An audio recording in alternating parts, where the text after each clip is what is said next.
Vážení poslucháči, v nasledujúcich chvíľach si budete môcť vypočuť nezávislé vysielanie Slovenského rozhlasu na jeho 0. okruhu.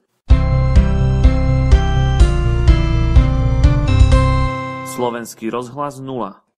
Rádiožurnál Slovenského rozhlasu 0. Islandský štát na vzostupe.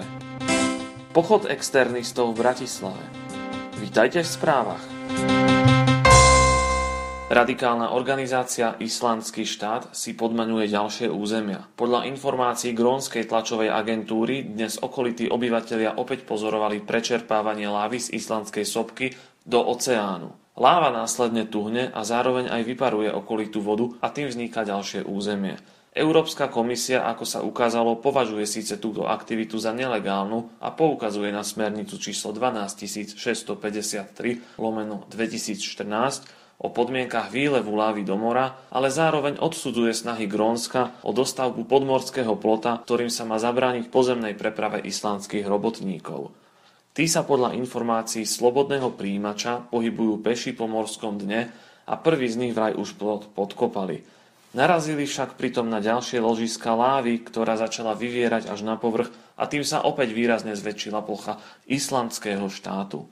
Ako je možné, že sa po morskom dne pohybujú ľudia bez patričného vybavenia a neutopia sa, zisťoval náš vyslaný redaktor. Ale nezistil to.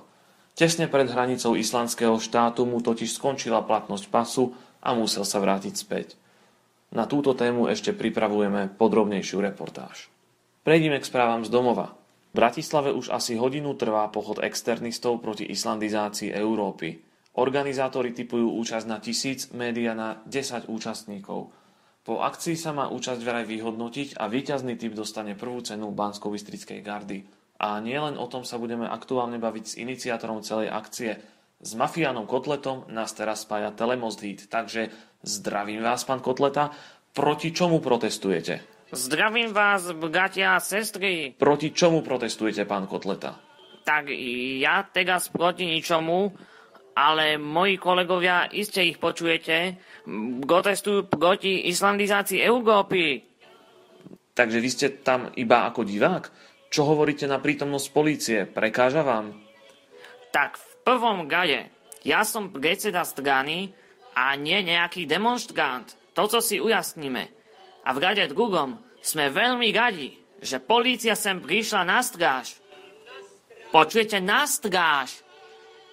Aby nás ochránila pred tými buzegantmi tam za mostom, vidíte? To vidia zrejme naši kolegovia z televízie, ale vraj máte aj slogan. Áno, poviem vám ho aj na kameru, teda do gária. Pokojne, ak to nie je nič xenonfóbne ani hovnofóbne, radi si to vypočujeme. Island patrí do moga, je to veľká potvoga. Island patrí do moga, je to veľká potvoga. No teda, akú účasť tipujete na tejto demonštrácii? Prišli aj nejakí hostia? Áno, sú to naši kamaráti z Gnutia 64 Žump. Pozdravujem! Ďakujem, pán Kotleta. Prosím, vráťte nám slovo do štúdia. Nech sa páči. Ďakujeme. O chvíľu sa už podrobnejšie pozrieme aj na druhú demonštráciu, ktorá sa dnes v Bratislave koná, na demonštráciu za práva hovnosexuálov, ale ešte predtým nás Telemost spojí s budovou Najvyššieho súdu. Tam totiž podľa našich aktuálnych informácií práve odvolali bývalého najvyššieho sudcu a ministra spravodlivosti Štefana Harabina. Jeho zamestnanci a kolegovia mu vraj preto usporiadali rozlúčkovú oslavu. Hej, hej, Harabin, už si to tu zavalil. Hej, hej, Harabin, už nie si náš. Hej, hej, Harabin, za všetko si zaplatil. Zbalil si veci. Pán Harabin, čo hovoríte na to, že všetci oslavujú, keď odchádzate z Najvyššieho súdu? Čo si o tom myslíte? Toto je moja absolútna dominancia a aj povinnosť titulu zákona o súdoch a sudcoch. Takže vaša povinnosť je sa tu teda zúčastniť. Ako dlho ste sa rozhodovali, či sa zúčastníte alebo nie? Sa budem rozhodovať iba v rozhodovacích procesoch viažúcich sa k rozhodovacej činnosti predsedu Najvyššieho súdu. No dobre, ale vy už nie ste tým predsedom, vás predsa odvolali. Odvolali Harabina. Uvedomujete si, že odvolali vás, že to je vaše meno? Harabin neriadi okresné ani krajské súdy. No neriadi, ale to ste predsa vy. Vy neriadite už žiadne súdy. Čo vy chcete riešiť, keď mi dávate 5-krát tú istú otázku? Ja som vám tú otázku položil iba raz, ale vás predsa odvolali. Čo si o tom myslíte? Ja som vám povedal, že ja sa týmto nezaoberám. Nuž dobre teda a poďme sa teda pozrieť na demonštráciu za Bratislavský most.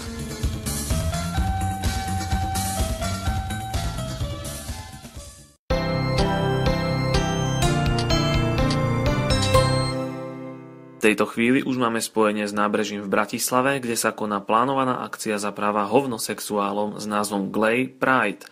Na meste je náš redaktor. Počujeme sa? Zdravím poslucháčov Slovenského rozhlasu 0. Na úvod musím poznamenať, že bol celkom problém dostať sa do tejto časti Bratislavy, pretože všade naokolo sa pohybujú príslušníci polície a pri vstupe do areálu demonštrácie kontrolujú, či je človek skutočne hovnosexuál alebo nie. V prípade, že nie, nepustia ho?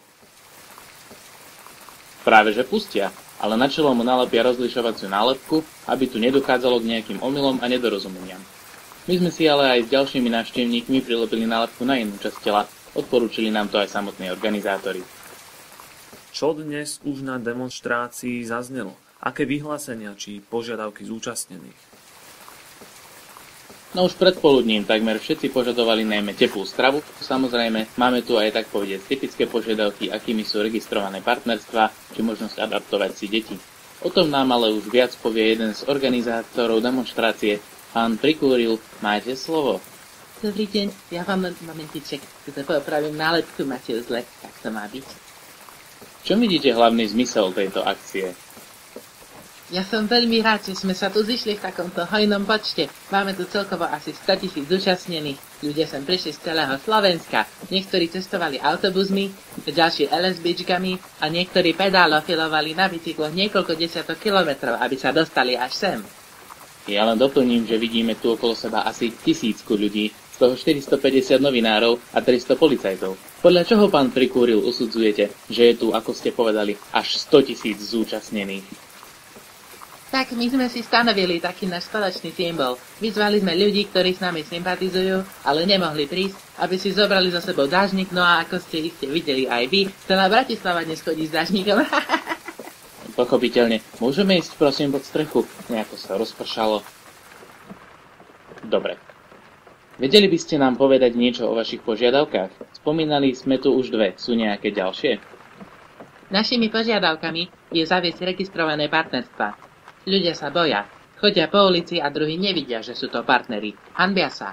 Naším cieľom je zaviesť povinnosť registrácie, teda aby každý registroval, že títo dvaja žijú v homosexuálnom zväzku. Čiže niečo ako keď manželia nosia obrúčku? Vidíte? Aj tu nás diskriminujú. Myslím, že je to celkom pochopiteľná požiadavka. Čo tá ďalšia? Chceme adaptovať deti. Dnešný svet je krutý, zlý. Je tu plno nenávisti. Ukážme tým deťom trochu lásky. Pozrite, tieto videokazety a DVDčka už distribuujeme po celej Bratislave. Naši aktivisti už obehali 10 materských škôl. Materiály sú určené pre prvý ročník. A na základe týchto materiálov by sme mohli deti adaptovať na nový, lepší svet, kde je plno lásky. Môžem sa pozrieť? Nech sa páči. Je tu napísané for adults only. Nie je to nejaká chyba?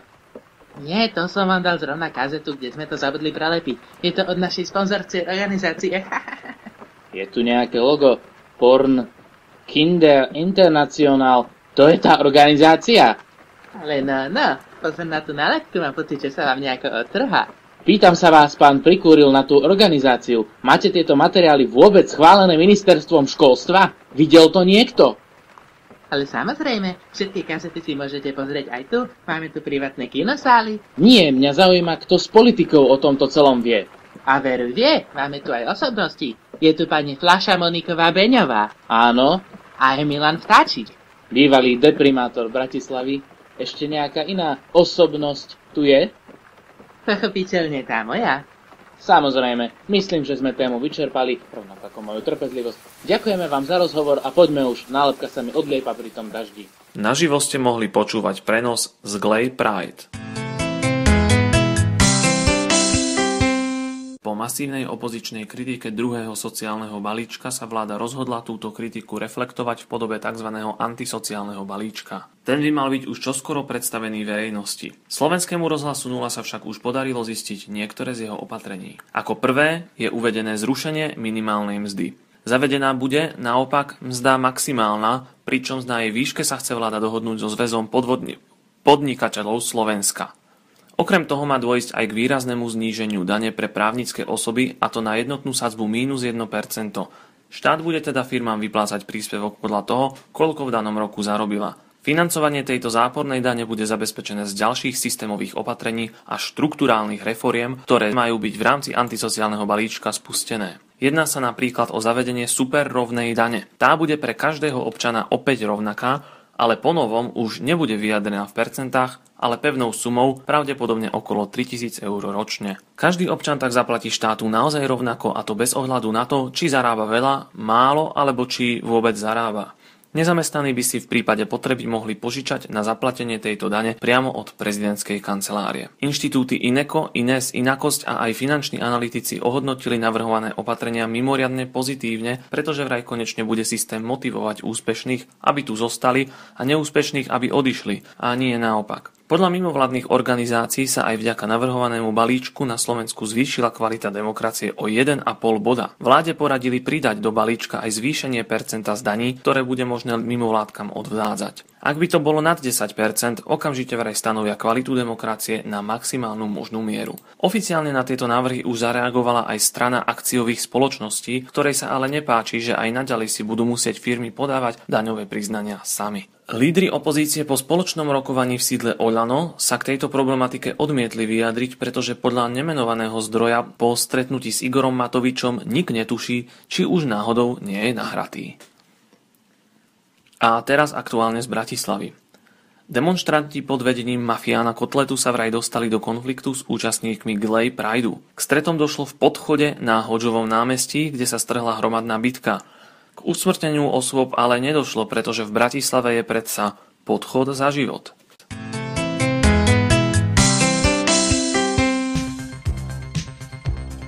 To bolo zo spravodajstva všetko. Hneď po Rádiožurnále si nenechajte ujsť diskusnú reláciu 5 minút po 12. Slovenský rozhlas 0.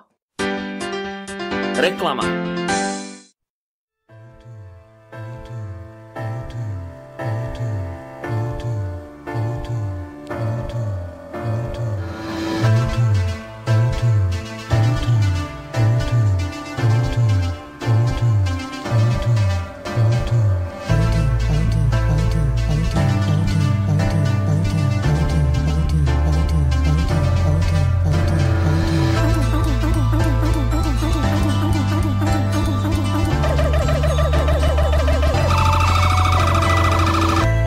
Už mnoho našich zákazníkov využíva výhody, ktoré im poskytuje O2. Pridať sa k O2 je ľahké. Podvojte sa. Pridajte sa k O2 a získajte výhody, o ktorých sa vám ani nesnívalo. Objavte rozmery, ktoré boli doteraz skryté. Využívajte možnosti, ktoré doteraz neboli možné. Stačí sa len pridať. O2 na vás čaká. Pridajte sa. Pridajte sa!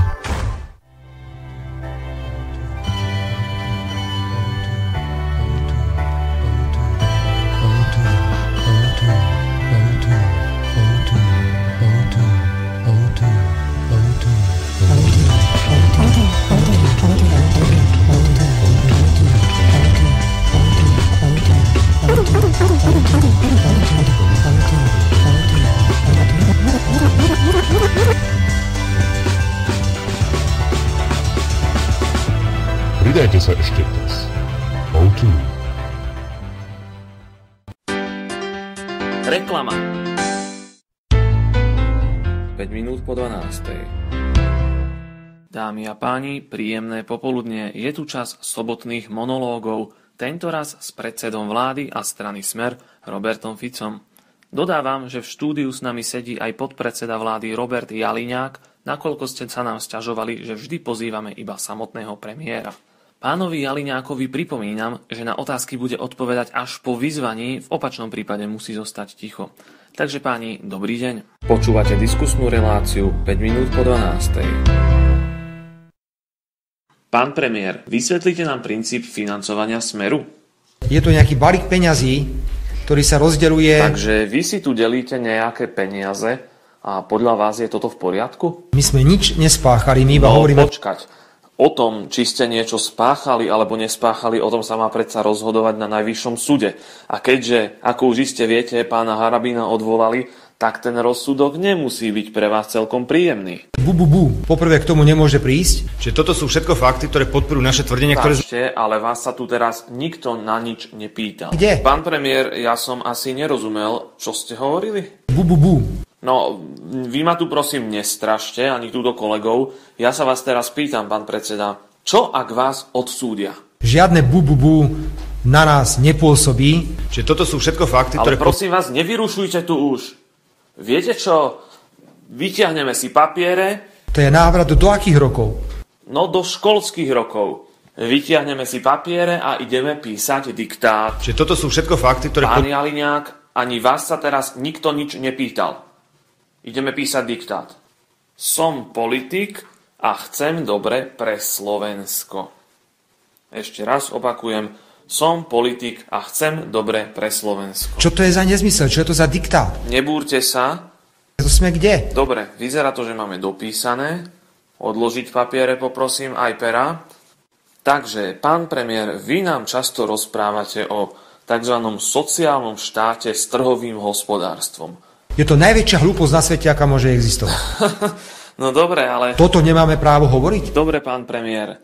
Pán Jaliňák... Čiže toto sú všetko fakty, ktoré... som sa vás nič nepýtal. Ďakujem vám teda, že ste prijali pozvanie do tejto relácie. Diktát ste napísali, my vám ho opravíme a pošleme vám to potom domov. Takže ešte raz ďakujem. Dovidenia, pekné popoludne. 5 minút po 12.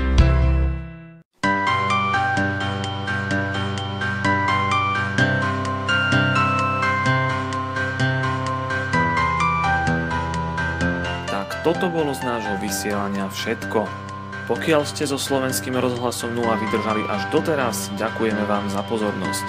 Ak by ste niečo chceli v našom programe radi počuť, prípadne ak by ste aj niečo nechceli počuť, dajte nám vedieť, my si z toho vyberieme.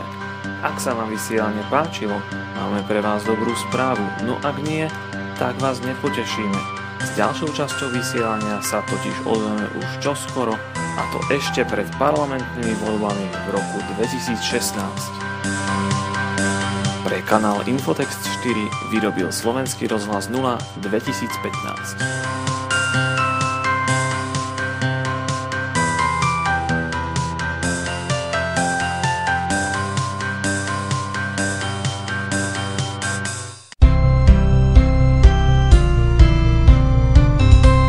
Slovenský rozhlas 0.